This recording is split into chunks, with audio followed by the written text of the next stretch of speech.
Welcome to Silent Confessions. There's this thing that happens when you start building a life away from your abuser. You think, okay, I got out. I'm safe now. It's over. But it's not over. Because the thing about people who've controlled you your entire life, they don't just let you go. They don't accept that you've set a boundary. They see your independence as a challenge, a rejection, an act of war, and so begins the slow burn, the campaign of guilt, manipulation, and psychological warfare designed to pull you back into the cage or destroy you for escaping.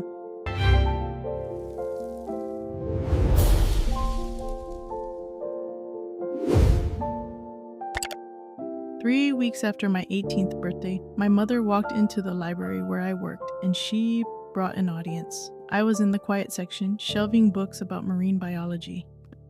I remember because I'd just placed The Soul of an Octopus on the shelf, this book about intelligence and emotion in creatures we underestimate. The irony wasn't lost on me. I heard the front door open. Carol, the head librarian, said something I couldn't make out, and then I heard her voice. "I'm looking for my daughter, Gina." The word daughter hit me like a slap. She said it with such ownership, such certainty, like the past 3 weeks hadn't happened, like she hadn't handed me 3 boxes and a deadline. I turned around slowly, and there she was. She looked different. Not the polished, put-together Sarah from my birthday. Her makeup was smudged. Her hair wasn't done. She was wearing jeans and a sweatshirt, the old Mama Bear one she'd worn every Friday night. She was performing Heartbroken Mother, and she had an audience. Carol was standing at the circulation desk, concern written all over her face. 2 regular patrons, Mrs. Chen and Mr. Abbott, had looked up from their newspapers. Even Jake, the college kid who worked part-time, had paused his book cart to watch. My mother's eyes locked on mine, and then the tears started.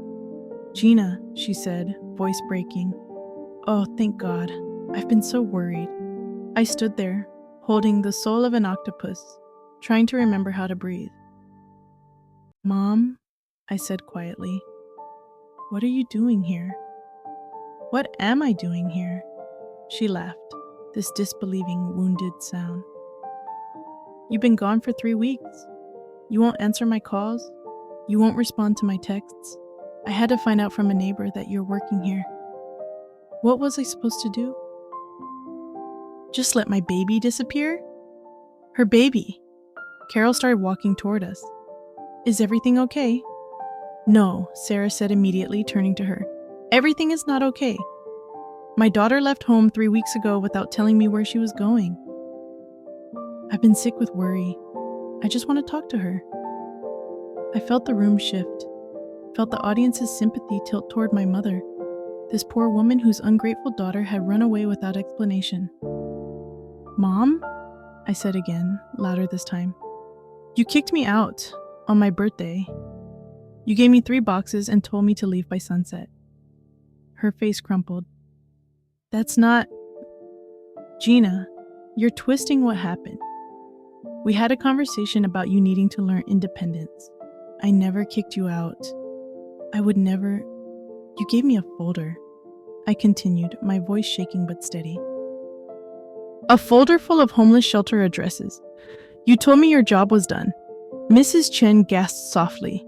Sarah's eyes flickered just for a second with something cold. But then the mask was back. "Gina, sweetheart, I think you misunderstood. I was trying to give you resources. To help you. I never said you couldn't come home. You chose to leave." Voice tight with anger. "That's the thing about gaslighters. They rewrite history right in front of you. And they do it so convincingly that even you start to doubt yourself." I looked at Carol, at Mrs. Chen, at Mr. Abbott and Jake, and I realized they didn't know what to believe. "I didn't abandon you," I said quietly. "You abandoned me." "How can you say that?" Sarah's voice rose, indignant now. "After everything I've sacrificed for you, I raised you alone. I gave you everything." And this is how you repay me? By disappearing? By refusing to even talk to me? People were staring, whispering, and I could feel it. The judgment, the assumption that I was the problem. The ungrateful teenager who didn't appreciate her mother's love. Carol stepped closer. Gina, maybe you two should talk somewhere private? And I realized I had two choices. I could engage, defend myself, try to make these strangers understand the truth, or I could hold my boundary. No, I said. I looked at my mother. I'm at work. If you want to talk to me, you can call. But I'm not doing this here. Sarah's face transformed. The tears stopped. The vulnerability vanished. And for just a moment, I saw the real her. The cold, calculating her. The her that had orchestrated my entire displacement. Fine, she said, voice flat. I can see you've made up your mind about me. I just hope you realize what you're throwing away. She turned to leave, but at the door she stopped, looked back at me with this wounded, martyred expression. I love you, Gina. I always have, even if you don't believe that anymore. And then she was gone. Carol came over to me, put a hand on my shoulder. Are you okay? I nodded, but I wasn't sure if I was. Because even though I'd held my boundary, even though I'd told the truth, part of me felt like the villain in that moment. And that's exactly what she wanted me to feel. After the library incident, I threw myself into work, literally. A week later, I applied for a second job at a cafe downtown. The daily grind. They needed someone to work the morning shift, 5 a.m. to noon, and I needed the money. Mrs. Miller was worried. Gina, you're already working 20 hours at the library. That's on top of finishing your senior year. Don't you think 2 jobs might be too much? But I needed to be busy, needed to be building something, needed to prove to myself, and maybe to Sarah, that I could survive. So I took the job. My schedule became brutal. Wake up at 4:30, at the cafe by 5, steam milk, pull espresso shots, smile at customers who were too tired to smile back. Leave at noon, quick lunch at the Millers, library shift from 1 to 6, home by 7, homework until midnight, sleep, repeat. But something strange happened. I started to like it. Not the exhaustion, not the constant rushing, but the proof. The proof that I could do this, that I could earn money, that I could show up day after day and be reliable, be valuable. Every 2 weeks I got paid, and every 2 weeks I deposited money into my account. $147.32 became $310.68. $310.68 became $523.45. $523.45 became $801.22. I had a notebook where I tracked every dollar. Kevin had taught me to budget. 10% to savings, the rest divided, phone bill, contribution to the Miller's food, and a small amount for miscellaneous, which really meant emergency fund for when I can finally move out. One night, it was raining, I remember. Kevin found me in the garage.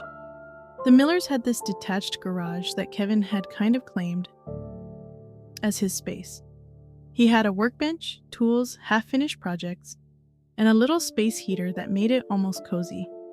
I was sitting on an old folding chair staring at my notebook, trying not to cry.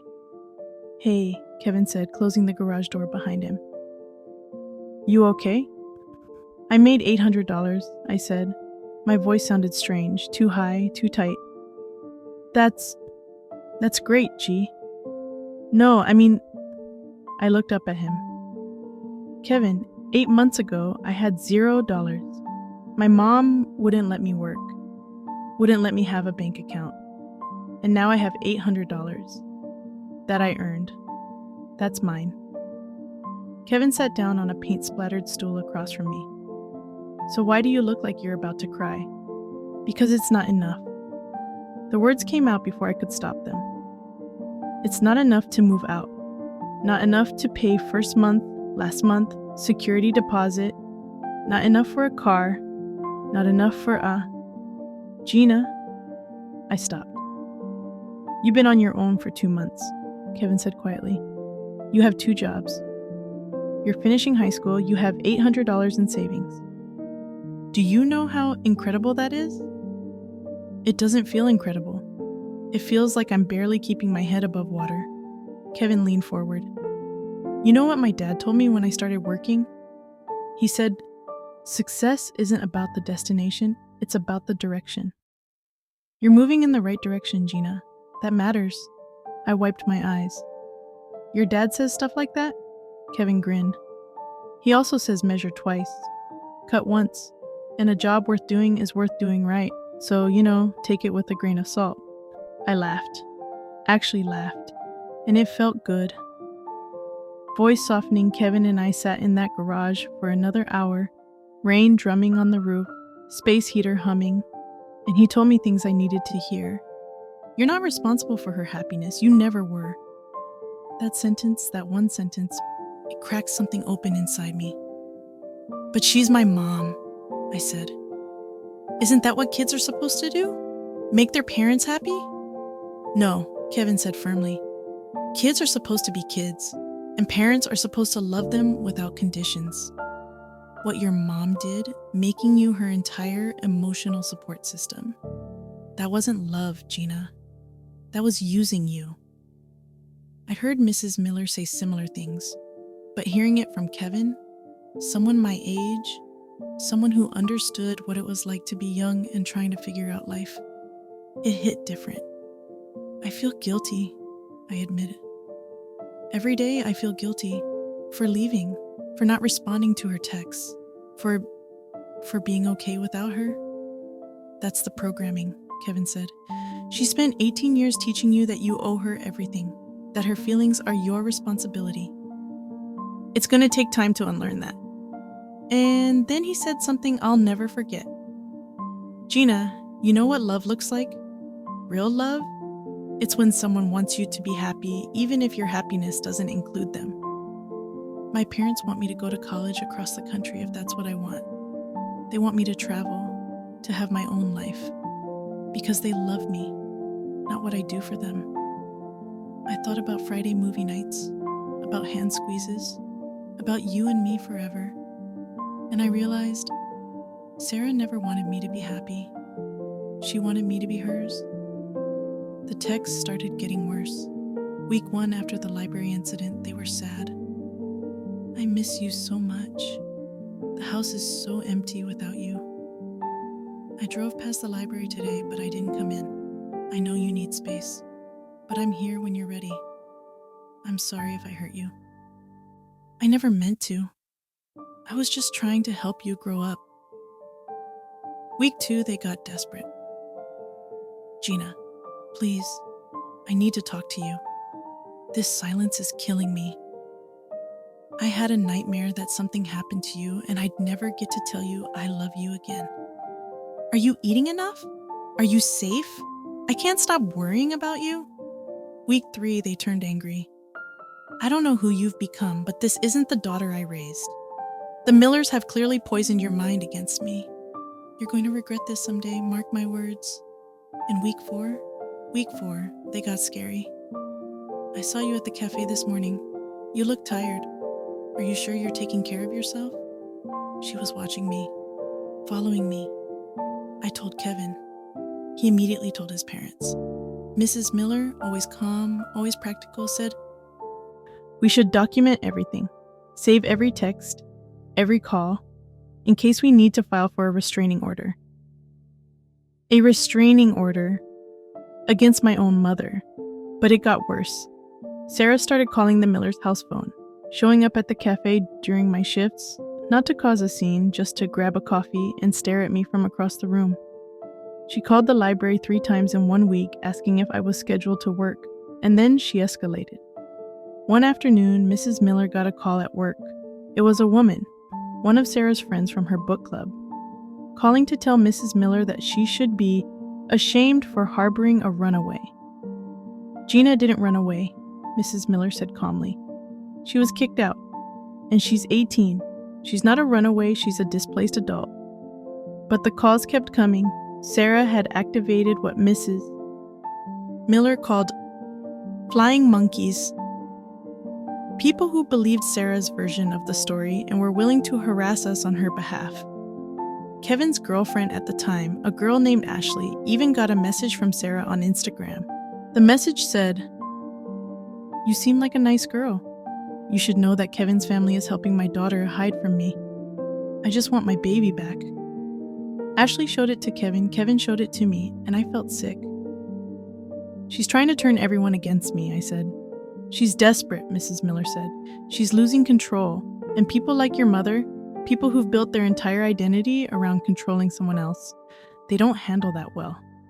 But the scariest part? I started hearing things about Sarah through the small-town gossip mill, through people who didn't know I was her daughter.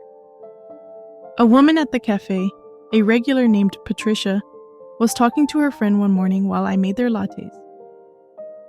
"Did you hear about Sarah Bennett?" Patricia said. "Apparently her boyfriend convinced her to invest her entire retirement fund in some tech startup. Turns out it was fake. She lost everything." My hands froze mid-pour. "That's awful," Patricia's friend said. "What about her daughter?" "I heard the daughter abandoned her right when she needed her most. Can you imagine?" I wanted to scream, wanted to tell them the truth, that Sarah had kicked me out, that I didn't abandon her. She abandoned me, but I didn't say anything. I just finished their lattes and handed them over with a smile. Later that week, I heard more. Sarah's car had been sold. She was behind on mortgage payments. Marcus had disappeared, apparently on a business trip that he never came back from. And part of me, a big part of me, wanted to call her, to check if she was okay, to warn her, to save her. I went to Mrs. Miller's office. She had a small home office where she did work for the school, and I knocked on the door. "Come in," she said, looking up from her computer. I sat down across from her. "I need advice." "What's going on?" "My mom," I said. "I've been hearing things about Marcus taking her money, about her losing everything. And I feel like I should do something. Tell her. Warn her. I don't know." Mrs. Miller took off her glasses, cleaned them with the edge of her cardigan, put them back on. "Gina," she said gently, "what do you think would happen if you reached out to her right now?" I thought about it. She'd probably see it as an opening, an invitation back into my life. Would she listen to your warning about Marcus? No, I admitted. She'd probably defend him. Tell me I'm being dramatic. And then what? And then she'd use my concern as proof that I still need her, that we should have worked things out, that I should come home. Mrs. Miller nodded. "Gina, your mother is an adult. She made choices. And yes, those choices are hurting her now. But you are not responsible for saving her from the consequences of her own decisions." "But what if something really bad happens to her?" "Then that's still not your fault," Mrs. Miller said firmly. "You were a child. She was the parent. She created this situation. And as much as it hurts to watch, you cannot set yourself on fire to keep her warm." "Say that again," I whispered. "You cannot set yourself on fire to keep her warm." I repeated it to myself, over and over, until it started to feel true. I didn't call Sarah. I didn't warn her. I didn't reach out. And it felt like the hardest thing I'd ever done. Month 4, February, cold, gray, the kind of weather that makes you want to stay in bed forever. Kevin and I were sitting in his room, door open per his parents' rules, looking at apartment listings on his laptop. "Okay," he said, scrolling. "What about this one? Studio, $400 a month, includes heat." I looked at the grainy photo, peeling wallpaper, tiny kitchenette, window that looked out onto a brick wall.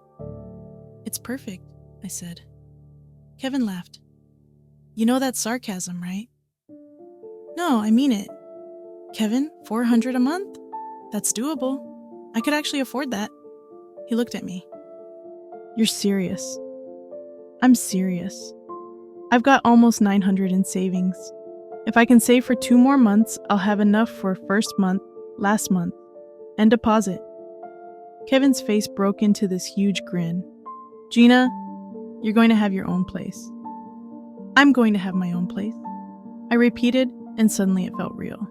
Not just a fantasy, not just a someday dream. Real. That night, I couldn't sleep.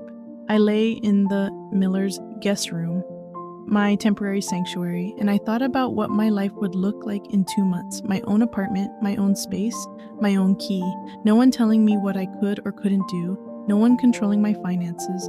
No one making me feel guilty for existing. Just me. And then my phone buzzed. It was 3 a.m. I picked it up, squinting at the screen. A text from Sarah.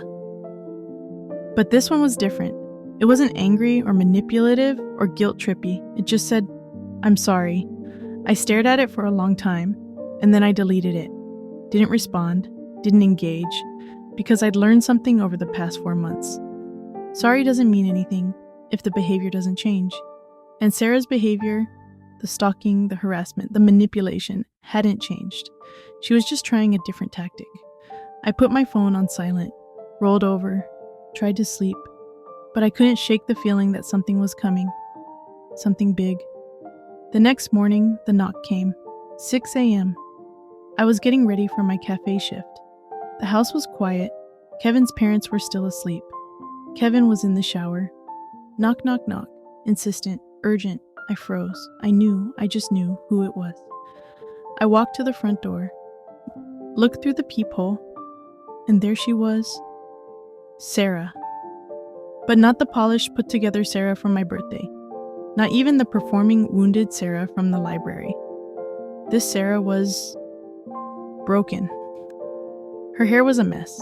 No makeup. Eyes red and swollen from crying. Wearing sweatpants and an old coat. And in her hand, a foreclosure notice. She saw me looking through the peephole, saw my shadow. "Gina," she said, voice cracking, "please. I need you. Please don't shut the door, please." And just like that, I was 8 years old again, watching my mother cry, feeling responsible for her pain, wanting to fix it. Kevin came down the stairs, hair still wet from the shower. He saw me standing at the door. "Don't," he said quietly. "I have to see what she wants. You don't owe her anything." "I know, but..." I opened the door. And that's when everything I'd built, every boundary, every ounce of strength, every step toward independence, got tested. Because my mother stood on that porch, holding her foreclosure notice, and said the words I'd been dreading since the day I left. "He's gone. Marcus took everything. I'm going to lose the house. Gina, I have no one else. You're all I have. Please, I need you." And I had to decide, do I save her or do I save myself? Hope you enjoyed the story, and please like, subscribe, and comment where you're watching from. And next episode coming soon, stay tuned.